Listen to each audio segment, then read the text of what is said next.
December மாதம் 11ஆம் தேதி புதன்கிழமை. எஸ்ஐயா புத்தகம் 40வது அதிகாரம் 25 31 உள்ள வசனங்கள். அதில் மிகச்சிறப்பாக 30-31.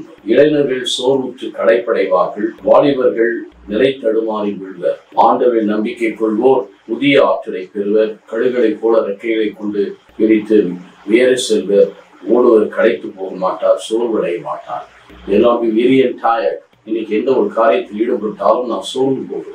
வாலிபருடைய இளைஞரை பற்றி சொல்ல, அவர்கள் களைப்படை சோர்வுற்று களைப்பட எந்திசியாசம் எதையும் செய்ய வேண்டும் என்ற ஒரு ஆர்வம் இருக்கு. நிலை தடுமாறுவார்கள், தைரியத்தோடு எதையும் தப்போ ரைட்டோ ஏதோ ஒன்று செய்து விடுவார்கள். ஆனால் ஆண்டவர் நம்பிக்கை கொள்ளுகிறவர்கள் நியூ பவர், நியூ ஸ்ட்ரென்த். அது எதற்காக என்றால், கழுகு மேலே கீழே அடைந்து மேலே உயர செல்லுகிறது.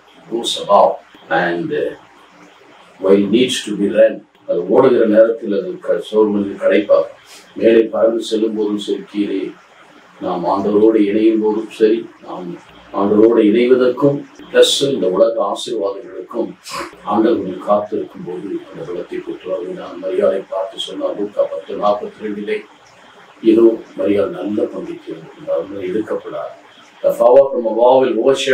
பரிசுத்தாவின் மீது ஒருவார் உன்னதர் வல்லமை நிலையிடும். ஆகவே நான் திருத்துவதற்படி 1:8 பார்க்கிறோம். இந்த உன்னதத்தின் வல்லமையை பெற்று be a witness for me, எங்களுக்கு சாட்சிகளாக இருக்கு. ஆனால் ஆண்டவருக்குள் நாம் காத்திருக்க வேண்டும். அவருடைய விருப்பத்திற்கும் அவருடைய சித்தத்திற்கும் அவருடைய எண்ணத்திற்கு நாம் காத்திருக்கும் போது செக்கையை காத்திருந்தான், அந்த வீட்டுக்கு சென்றார்.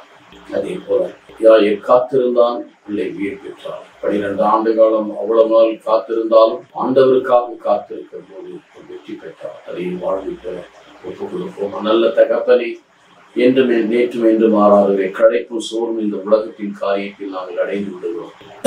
சில காரியங்களை கேட்கும் போதும் அவை நடக்கும் போதும் ஏன் இப்படி நடக்கிறது என்று நாம் நினைக்கிறோம். ஆனால் ஆண்டவருக்குள் இருக்கும்போது களைப்பு இருக்கலாம், சோர்வு இருக்கலாம்.